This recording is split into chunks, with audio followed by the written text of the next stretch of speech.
And I'm very pleased to welcome you. I'm Marsha Myers. I'm on the faculty here, and I'm pleased and honored to be able to introduce our speaker tonight, Dr. Rona Levy, one of our truly distinguished faculty here at the School of Social Work. Tonight, she's going to speak in our series of Luminary lecture series on social innovation, which is, it's the second of our 3 lectures in this series on what I think is becoming more of a kind of trademark for the School of Social Work, which is people who are doing really innovative research that are targeting significant social problems. So that it is both innovative in the field of academics and relevant in the world of social problem solving. Rona is on our faculty here, and I'm going to read some of this because the lists are so long that I can't possibly have committed them to memory. She's a professor here. She's at the School of Social Work. She's also an adjunct in the School of Medicine and Psychology. Her work is in the areas of psychosocial aspects of health, and ranging from chronic pain, intergenerational transmission of illness, childhood and adult obesity, behavioral medicine. She's a fellow at, and here I'm going to read the list, if I can pronounce all of them, the American Psychological Association, the American Pain Society, the American Psychological Society, the Society of Behavioral Medicine, the American Gastroenterological Association, the American College of Gastroenterology, and others. Which I think really is an amazing list, speaking to the breadth of her work from social, psychological, and medicine. A really rare combination across all of those fields. She's widely published, continues to receive major NIH grants in support of her work. She's also the founder, closer to home, she's the founder and director of the Behavioral Medicine Research Group, which really demonstrates that theme of innovative research to solve significant social problems, to improve the quality of life for individuals and families in her work through research that's targeted on and helps us understand behavioral dimensions of health. So I'm very happy to welcome Rona, Dr. Levy, to speak with us tonight. Thank you. Thank you, Marsha. That's very gracious and generous. Thank you. I'm mic'd. I don't need that one. And thank you all for coming, and happy Fat Tuesday to everybody. And thank you for being willing to listen to this talk live rather than the other talk live that's occurring in the other Washington. I appreciate your choice. I'd like to begin by acknowledging my local collaborators. There are many in the Washington area, but many of the faces of people you see around here a lot are Melissa Baker, Sherry Ballard, and Shelby Langer, and Andrew Feld, who's also here. And there are a number of other people who are in children's hospitals in this area, as well as other departments at the university. We also have collaborators who are in Minneapolis, Oregon, North Carolina, and Tennessee. And I do want to again acknowledge the National Institutes of Health, which has funded most of this work. What I'm going to talk about tonight is I'm going to trace the development of one of the major lines of research in our group. I won't be talking about things like childhood obesity or other areas that we do work on, but I'm focusing on the area of illness behavior, and then I'll be talking about our current and future research directions. It's appropriate that I should start with a definition of what we mean by illness behavior, and we take a very broad definition of the term behavior. We think of it as and this is a definition that is out there, referring to the ways people perceive and react to somatic sensations that may or may not be associated with disease. Illness behavior actually runs on a continuum ranging from denial, where someone may have a condition for which they should seek medical care and they don't, to overreaction. And most of our research and the research out there focuses on excessive somatic complaints and disability. Some examples of illness behavior include noticing physiological sensations, defining a sensation as pain, bloating, etc., having thoughts about the sensation, such as, I have a serious illness or I'm going to be unable to function today, and engaging in illness behaviors, such as communicating pain to others, seeking medical care, missing school. Even how we think about illness is what we think of as an illness behavior. A parent worrying that something going on with their child might be serious is something we think of as an illness behavior, as well as any individual thinking that their pain is intolerable. So most of the area where we focused our attention have been on illness behaviors in gastrointestinal disorders. And I got into this by connecting with some colleagues actually down in the medical school who were doing research on irritable bowel syndrome. And irritable bowel syndrome is defined as frequent episodes of abdominal pain or discomfort relieved with defecation and or associated with a change in frequency or stool and a change in form or appearance of stool. And here's a keynote: with no physical or laboratory findings which could explain the symptoms. There are similar syndromes in children, which are also called IBS, as well as functional or recurrent abdominal pain. So often, many of my colleagues look at me quite perplexed and ask this question, and this is probably the most polite way it's phrased. Why is someone in the School of Social Work studying bowel problems? There are a number of reasons when you look into something like IBS to find out what's interesting to me about it. Patients with IBS have significantly more psychological distress, anxiety, and depression than people not diagnosed with IBS.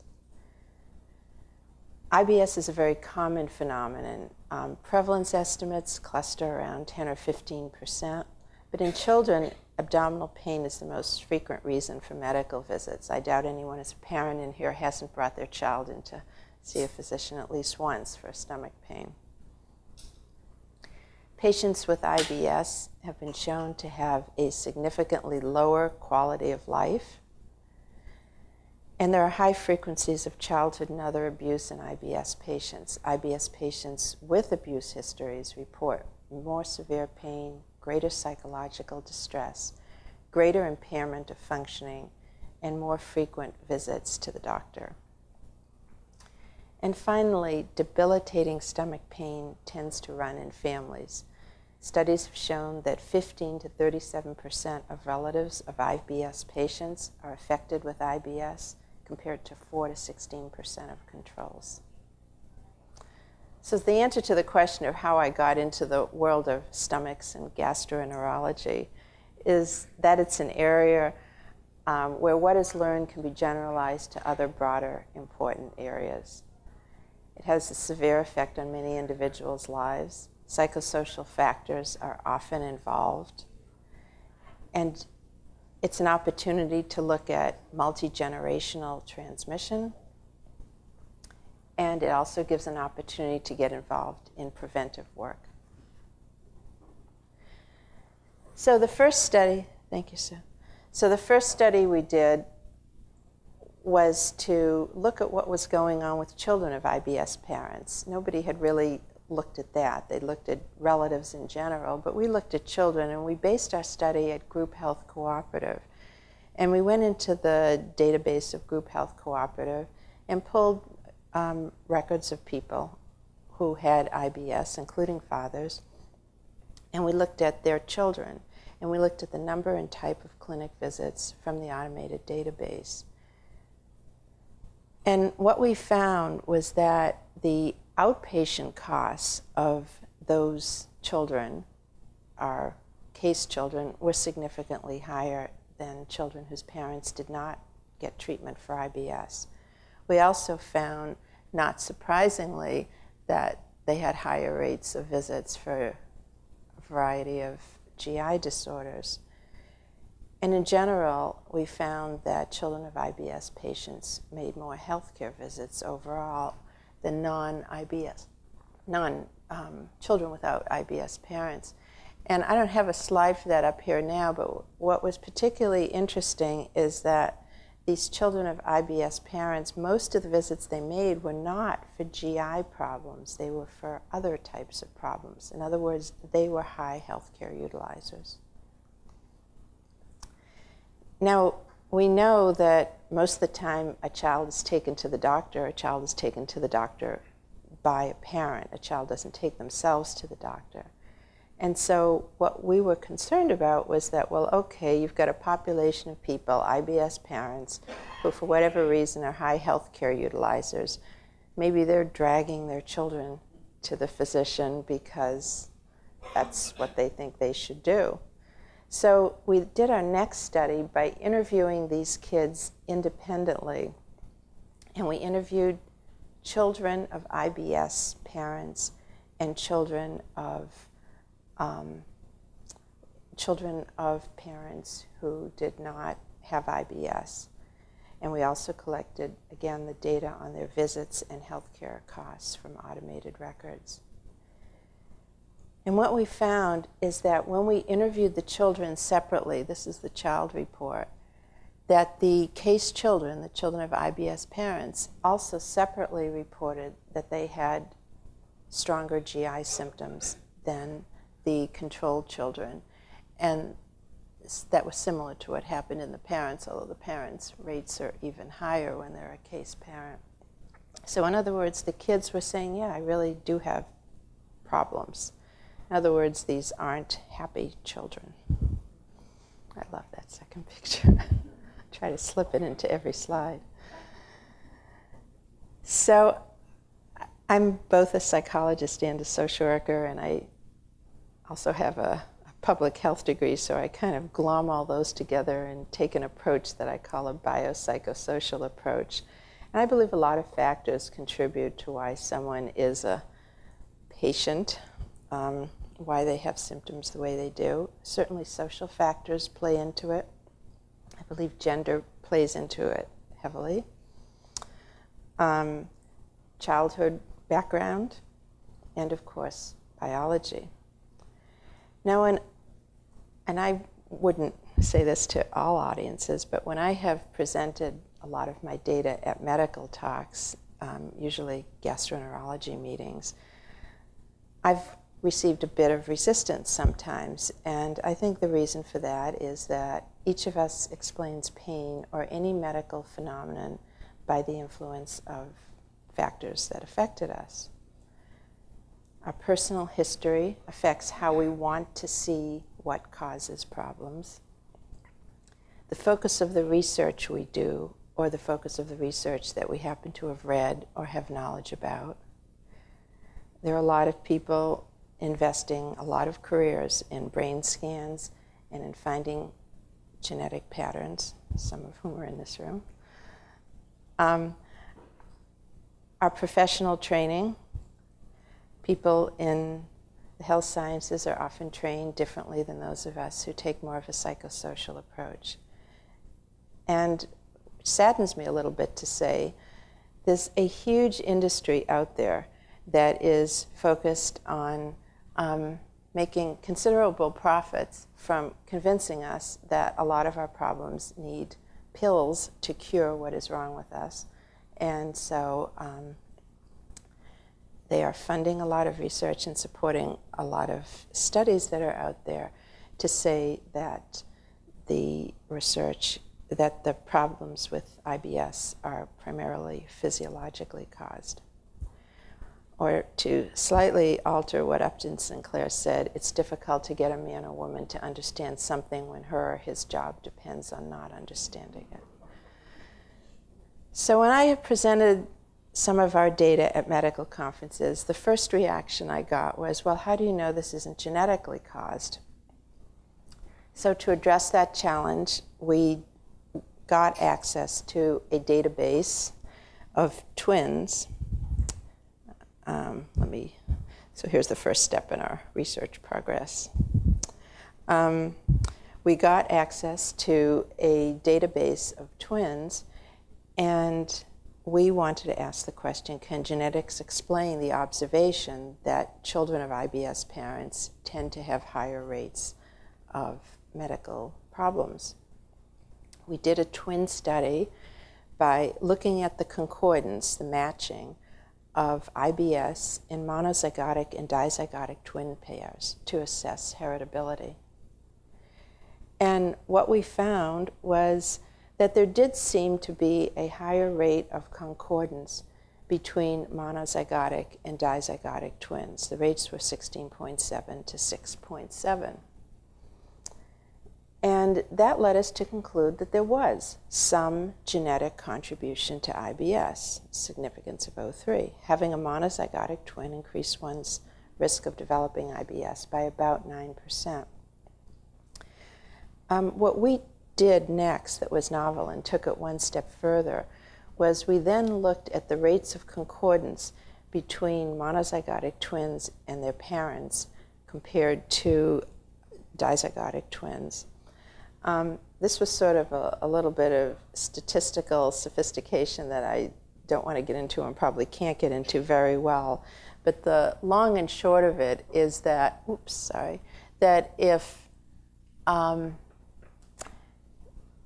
there were a strong genetic component, these two numbers should be the same, the two in yellow, and instead these two numbers are the same. In other words, a dizygotic twin had the same rate had a 15.2% of developing IBS if their parent had it. And that led us to conclude that while genes appear to contribute to the manifestation of IBS, at least in this sample, there was evidence for a stronger social learning component to its manifestation. So again, we take into account the individual, the family, and the culture. We've already answered, this was where we started with our research program. We've now answered the second question, what's the etiology of this relationship? And it appears to be heavily social factors rather than genetics. The next step that we proceeded to address was, is there evidence for the role of parent and child psychological traits on this relationship? So we asked, what affects the decision to take a child to the clinic for abdominal pain related? Is it related to maternal psychological distress? We looked at psychological symptoms of the mother, the child, the severity of the child's abdominal pain, family stress, and we compared that to child medical visits for abdominal pain. It was an observational study, again conducted at group health. We looked at participants were 275 mothers, and mothers completed a variety of questionnaires about themselves and their children, as well as children completing questionnaires. In the study, we found that of that group of kids, 39 went to the clinic for GI symptoms at least once in the past 3 months. And although children who consulted physicians had significantly more psychological symptoms, this was not a significant predictor of consultation after adjusting for maternal psychological symptoms. Family stress also did not predict consultation. Only 2 things seemed to predict whether a child was taken to the doctor. So to get us past those numbers, the decision to take a child to the clinic for abdominal pain is best predicted by the child's perceived pain severity and maternal psychological distress. I think you might be able to pick up where I'm going with this. There's a thread here that seems to be consistent. So again, we've answered the question, is there evidence for the role of parent and child psychological traits on this relationship? And we said yes, it does seem to be going on for parents. The next question we wanted to know is, what are the mechanisms that create and maintain this relationship? In other words, we know that somehow parents are passing on to children something that is getting them to feel sick, to complain of symptoms, to be sick. what actually is going on between parent and child that causes this phenomenon to occur. There are a couple of suspect factors that, from a learning point of view, we could have guessed would have been affecting it.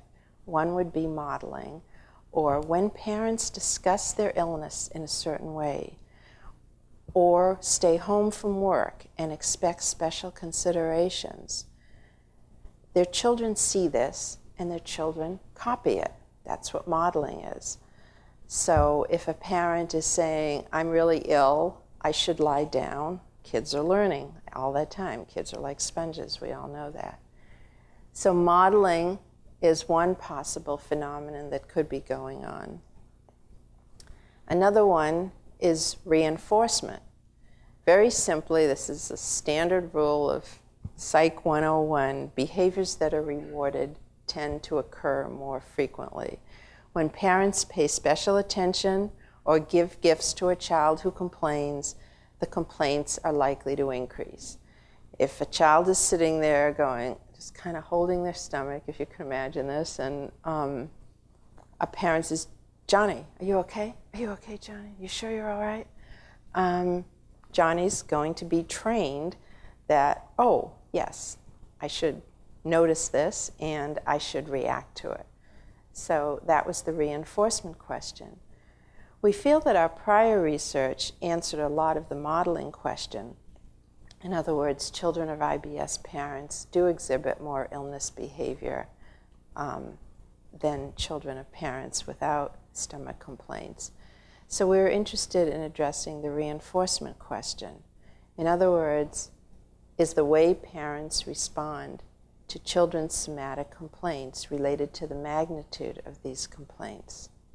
Specifically, do children of parents who are more solicitous, I always get tongue-tied when I say that word, or reinforcing, experience more school absences, clinic visits, and severe symptoms than children whose parents are less reinforcing? The way we measured how reinforcing a parent was we used a scale called the ARCS, or the Adult Response to Child Symptoms Scale. A colleague of ours who's on our team in Tennessee at Vanderbilt developed it.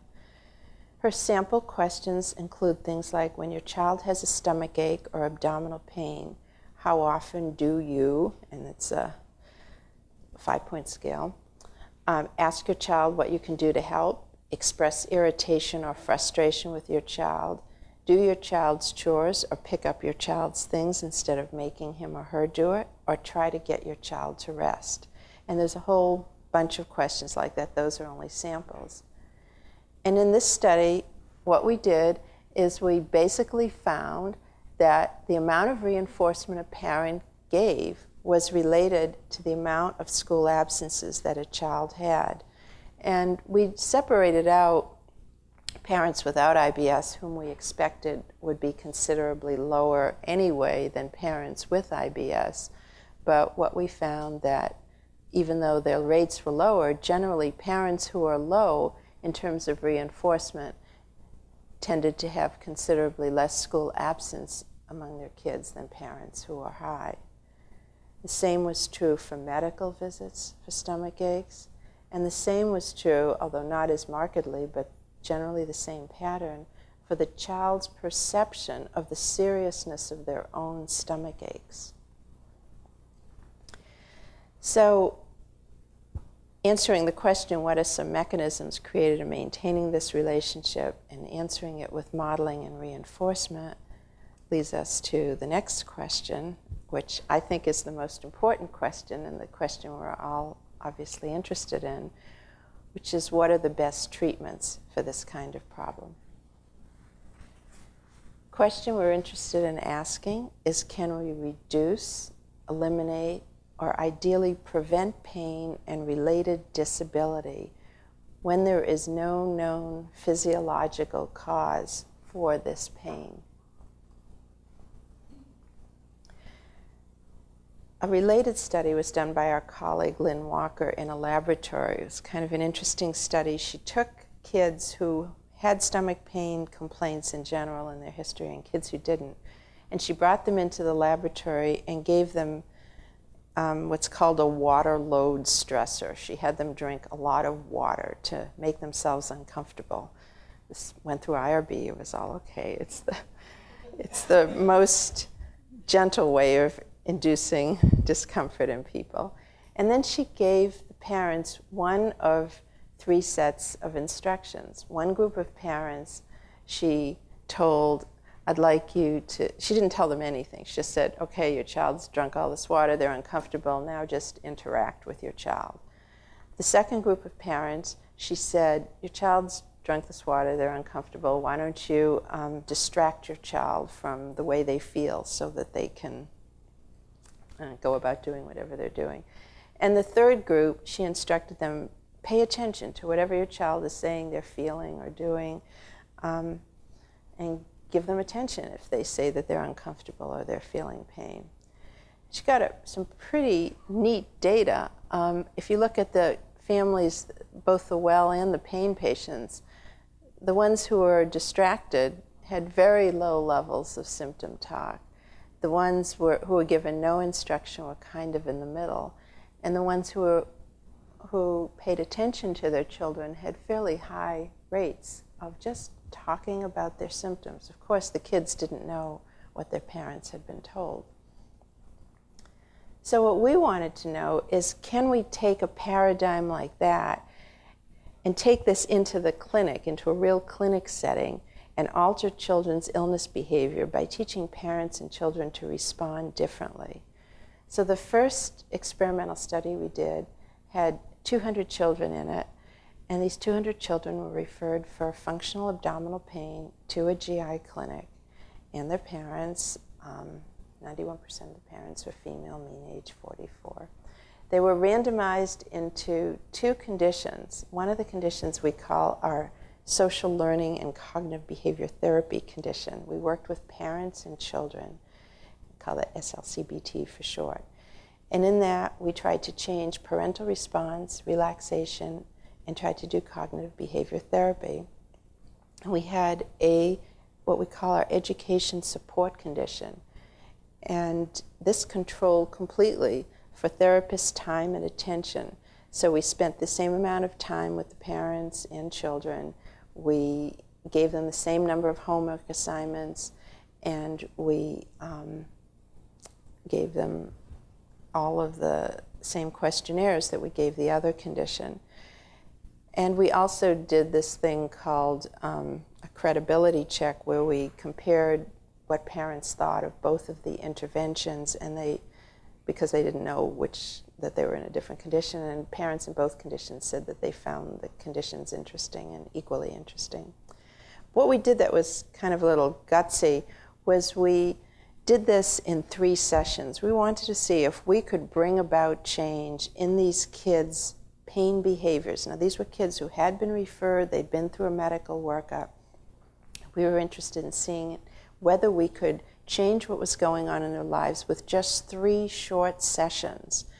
And most interventions of this kind are usually 8, 10, 12 sessions long. We were very committed to trying to do something that we knew could be incorporated into a regular clinic setting, something that would be easy to do, that we could say to providers, here's something that you might be able to try that wouldn't take a lot of time. Again, our 3-legged stool, no pun intended, intervention had relaxation, cognitions, and social learning. Relaxation component had deep abdominal breathing, progressive muscle relaxation, positive imagery, and a homework plan which asked people for commitment to do 2 to 3 relaxation techniques in the coming week. The cognitive part introduced the idea that thoughts can strongly influence emotions and behavior, elicited parent and child explanatory models of symptoms and possible pain, alerted them to ways that they were thinking that might be counterproductive, such as catastrophizing, thinking that the worst that could happen is what is happening, or equating any abdominal symptoms or pain with serious damage or harm. We used a little technique called CAT, catch yourself, assess what's going on, and think about it. And we suggested that they develop a plan to use adaptive thinking alternatives and record their cognitions. In the social learning part, we had them identify behaviors that could be modeled. What were they doing that could affect their children? Encourage the parents to model positive coping. And we asked them to also examine what they are doing, what the school is doing, what the children's friends are doing, what the siblings are doing that might be reinforcing and giving positive attention to symptoms. And we encouraged them to do positive things and reinforce the child when the child was engaging in wellness behaviors as opposed to illness behaviors. So, for example, when changing parents' responses to children, we would say, don't focus on or reward symptoms or illness behavior. We wanted them to encourage wellness. Now, this is not what we wanted them to do. We didn't want them to just totally ignore their child, but rather to redirect their attention to positive behaviors when the child was engaging in things that were wellness. We had a number of measures. We gave GI symptom index, pain scale, functional disability, pain response inventory, and an anxiety scale for children. We also measured our friend again, the adult response to child symptoms, same thing, looking at solicitousness, to look at how parents responded. And we measured parents' cognitions about what was going on with their child. We gave them pain beliefs questionnaire, which asked questions such as, my child's stomach ache means he or she has a serious illness. My child will always have stomach aches, etc. This was the timeline of our study. We had a baseline. We then did just our 3 treatment sessions, and then we measured change. And again, another strength of this study is we didn't just measure change immediately after. We measured it immediately after, at 3 months, at 6 months, and at 1 year post. So we have data from 1 year out. Again, that's why our intervention was a little gutsy. We were hoping to see change 1 year after intervention with just 3 short interventions. I've already given you these figures. The gender balance was mostly mothers, mostly women, and sometimes I'm accused of doing a Freud thing and blaming mothers for kids' problems, and I really, really don't want to do that. It's just those are the people who sign up for our study, those are the people who are working with their children, and those are the people who are available to participate with us. So I would love to get more men in the study, but at the moment, this is what I've got. So 91% of the parents in our study who participated were women. Average age was about 44, and children, average age was about 11, and 71% of the children were girls. These results have been published in a variety of places, but these are a couple of the publications. This was the 6-month data, and literally this month, the 12-month data just came out in JAMA Pediatrics. And what we found was that at 6 months, we were able to show that there was significant differences in our children in the SLCBT condition compared to the ES condition. We got similar changes at 12 months, but interestingly, at 12 months, we have also we were able to show that even 12 months later, parents in the SLCBT condition were reinforcing their children for inappropriate illness behavior significantly less than parents in the ES condition. So the bottom line is the intervention stuck after 3 weeks. This is where the fun part is, because this is kind of what leads into this thread I was talking about parent psychological factors earlier. We have done, and frankly are still playing around with the numbers, a mediation analysis. We looked at changes in several outcomes, including disability, and we found these were significantly mediated by changes in two things: parent-reported beliefs about their child's pain and parent solicitousness in response to their child's pain. What does this mean without the statistical jargon? We asked the question, what things that we worked with, that we tried to change, seem to be associated with changes in the outcomes that we received? And the answer was a change in the way parents reacted to and their beliefs about their child's abdominal pain. So to summarize our observational experimental findings, children's illness behavior and reported pain is related to their parents, and learning seems to account for much of this phenomenon. Children and adult illness behavior or reported pain is related to environmental response, especially how parents respond.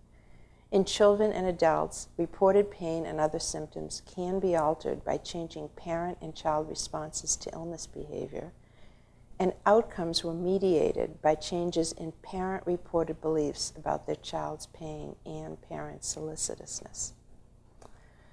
So that's why we are where we are now. Our current experimental research questions, and driving one of the major studies we're involved in now, is can the treatment for children's pain work if we basically just take parents out of the equation?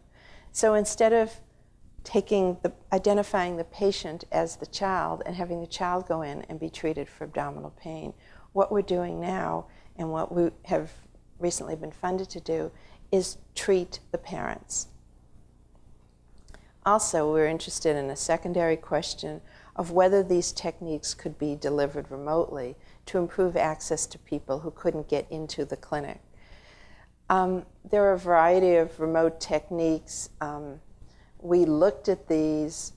Computer-based delivery, left out a Y, is one. Challenges to that are training staff, access to equipment, and of course, comfort with the technology. And we felt that we would lose a lot of people if we relied completely on a computer-based technology, but we did want to do something remote, so we kind of went the old-fashioned way and decided for this study what we would do is try to deliver our intervention by the telephone. But there are challenges to doing an intervention by the telephone. The major one we have is multitasking. Of course, I never do this, as the people in the room, as the people in the room who know me know I never, ever, ever talk on the telephone when I'm driving.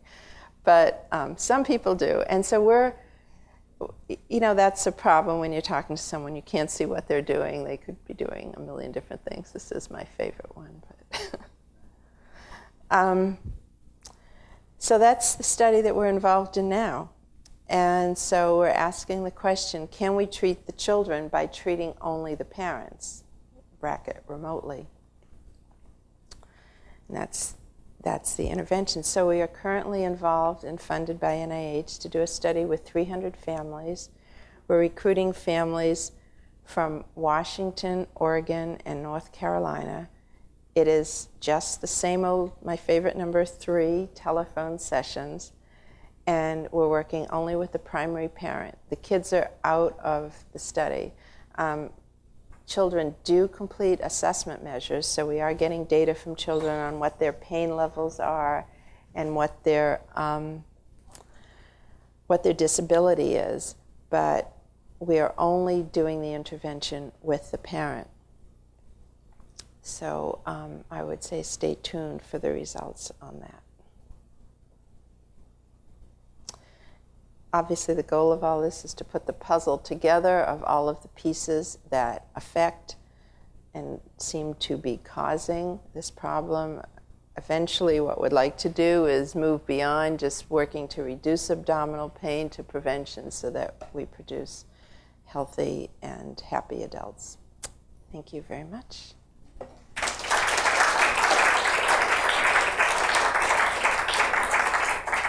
Now, I find the most fun part of giving this talk is to hear people's reactions to it and answer questions. So I'd love to take any if anybody has any. Yes. I'm glad you pointed out the denial part too, because of course we're not encouraging people. We have another study that we've just finished recruiting for, and we're finalizing the data collection on, which is working with children with inflammatory bowel disease, which is Crohn's and ulcerative colitis, for those of you who know what that is. And that is a disease where there is a known physiological cause. And we use the same intervention with it. Now that doesn't mean, as you noted the word denial, that we are telling parents who have children with Crohn's disease, don't take your child to the doctor, don't seek treatment that's appropriate. What we're trying to do is have these children live the most fulfilling life they can, given the limitations of their disease. So we actually used the same intervention, but we also had a set of red flags, which were developed with pediatric gastroenterologists, which we included in our intervention. And we said to parents, if your child has any of these red flags, absolutely seek medical care.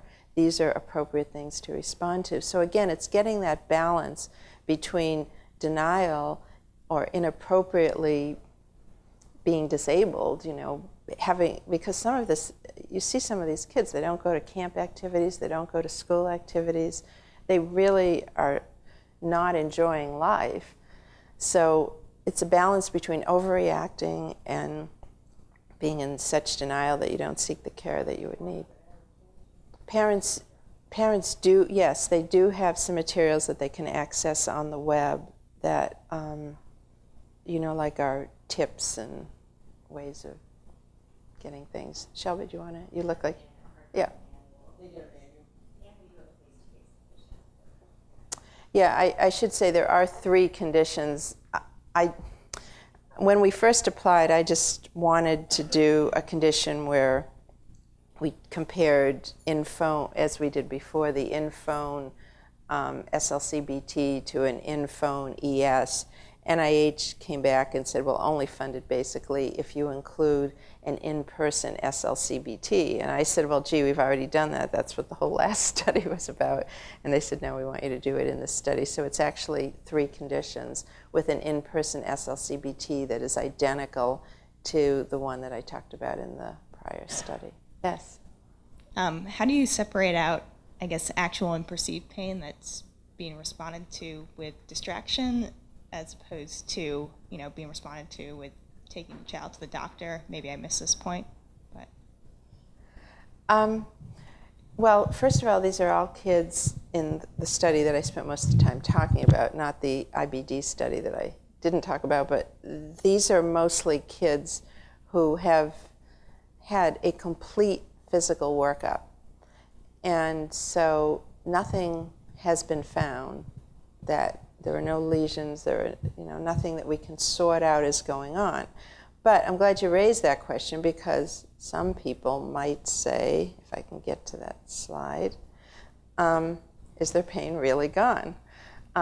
Tree falls in the wood and there's no one there to hear it. And I obviously was prepared for that question because I've heard it before. And it's a very reasonable question. Somebody might be in pain.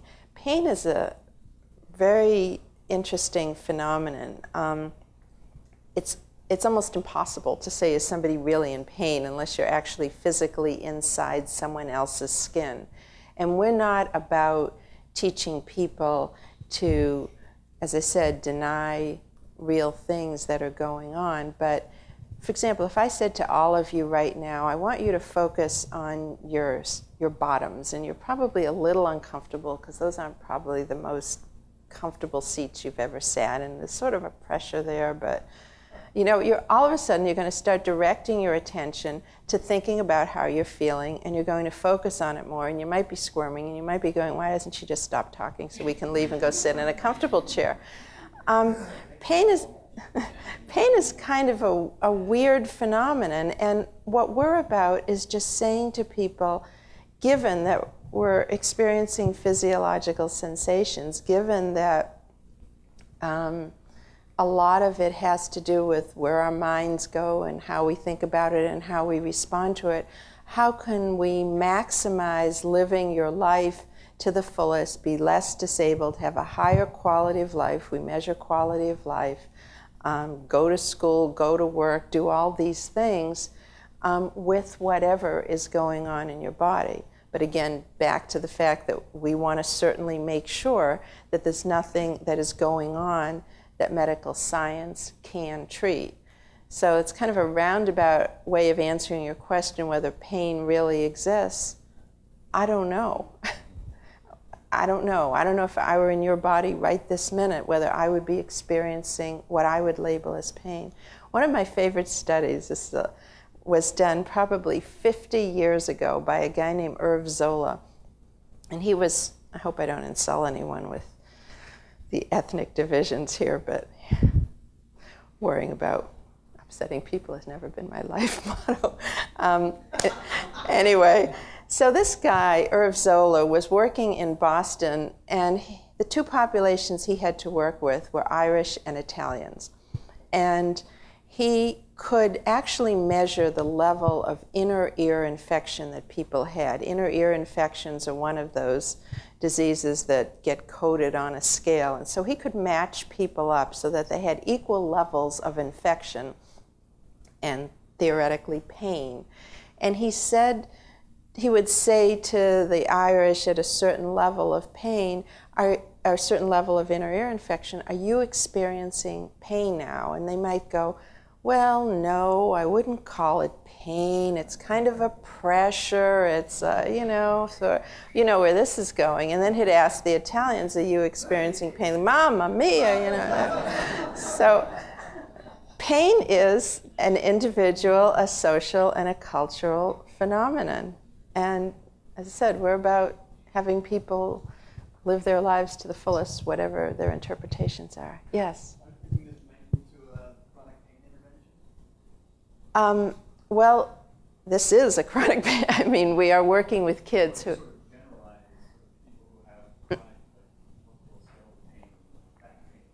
Exactly. And there are a number of people doing stuff like this with adults. One of our colleagues, Joan Romano, a collaborator who's in Department of Psychiatry and Behavioral Science, has done a lot of work with patients with chronic low back pain. And it's a very similar model. Bill Fordyce, years ago, started the back pain program at the University of Washington, which has since been adapted nationally, where they treat people with chronic low back pain, not with more and more medications and more bed rest, but instead trying to get people to distract themselves from their pain. So there is a pattern across treatment that is similar to this. Rona, it was a wonderful talk, and I have all these questions, but I'll just pose two. Did you find any different socio-demographic characteristics moderating the treatment results? And I'm wondering, especially up in the current study, and also insurance status of the parents.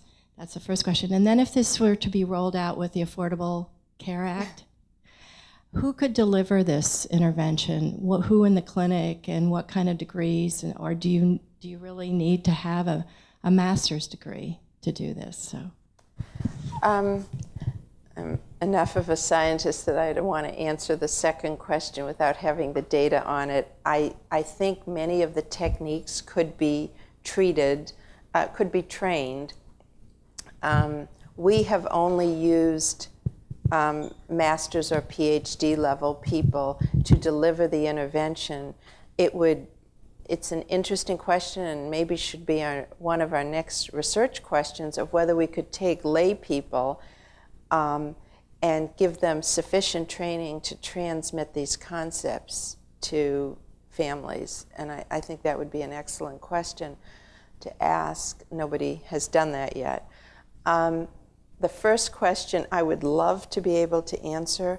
Unfortunately, with our past studies, we haven't had enough SES variability to ask that. I'm hoping we will now, because that's one of the reasons that we've incorporated North Carolina as a recruitment site.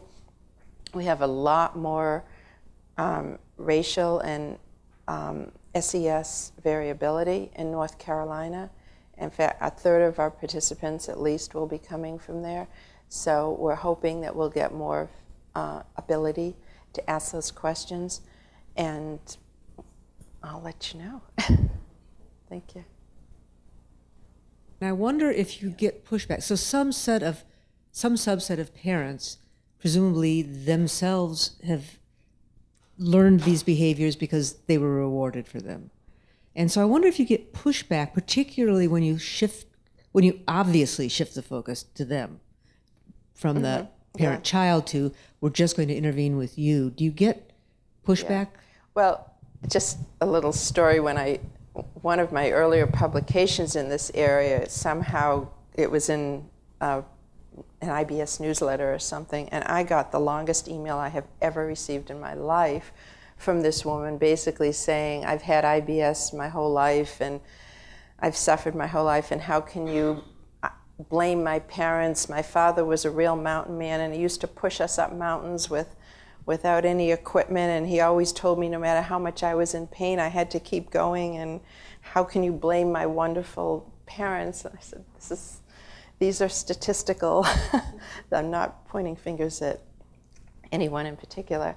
I was terrified to take this last step that we took because of exactly that reason. I thought, first of all, we know that a high percentage of these kids with abdominal pain have parents with abdominal pain, and so they are likely in the pattern. And secondly, aren't we going to get parents saying to us, why are you treating me? It's my kid that's sick, back off. And that, I just held my breath when we started that intervention. And we've all been pleasantly surprised. We haven't gotten any of that from any of these parents. I mean, we just explained to them that we're working with them because they're the ones who interact with their child and are in the best position to learn best how to respond differently to their child. I haven't heard any anger or complaints. No, we literally haven't had a single person say, no, I'm not going to, especially with this last study where we don't have kids involved at all. We haven't had a single parent complain about that, which I agree. I can't believe we will finish the study without having one person say something, but so far we're doing okay on that, and they seem to be accepting of the philosophy. We are in the current study. We're tracking parent IBS status, and so we're going to measure parent healthcare utilization too, because boy, won't that be nice. And we were hoping with that when we were doing our childhood obesity on Talela reservation with Karina's group, we were hoping that we would kind of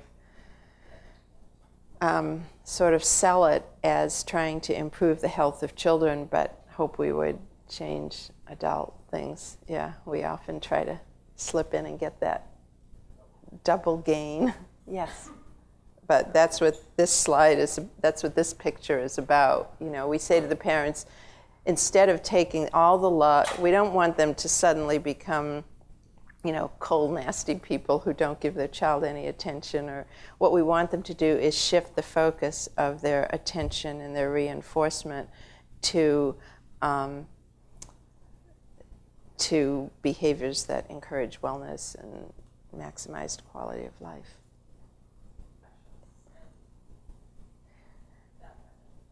Well, the admission criteria for the adult is the primary caregiver, and we have an operational, so sometimes it's the father, rarely, but sometimes it is. Usually it's the mother. If it were a grandparent, we certainly would include whoever that person is who's the primary caregiver. Yes, I would love to get everybody in. As you know, it's just hard to get people in to participate, so we settle for the primary caregiver. But yeah, it would be great to get whole families in for the intervention. I mean, in an ideal world, I'd love to get every social influence on that child in for the intervention. I'd like to get the school nurse who lets the kid come and sit in his or her office and read comic books because they're not feeling well, and on and on. Yeah, the secretary. Right, whoever it is I'd love to get the whole social community in. And maybe there could be eventually some plan to incorporate that by involving people, but we're not there yet. Okay. Thank you very much. Thanks for coming.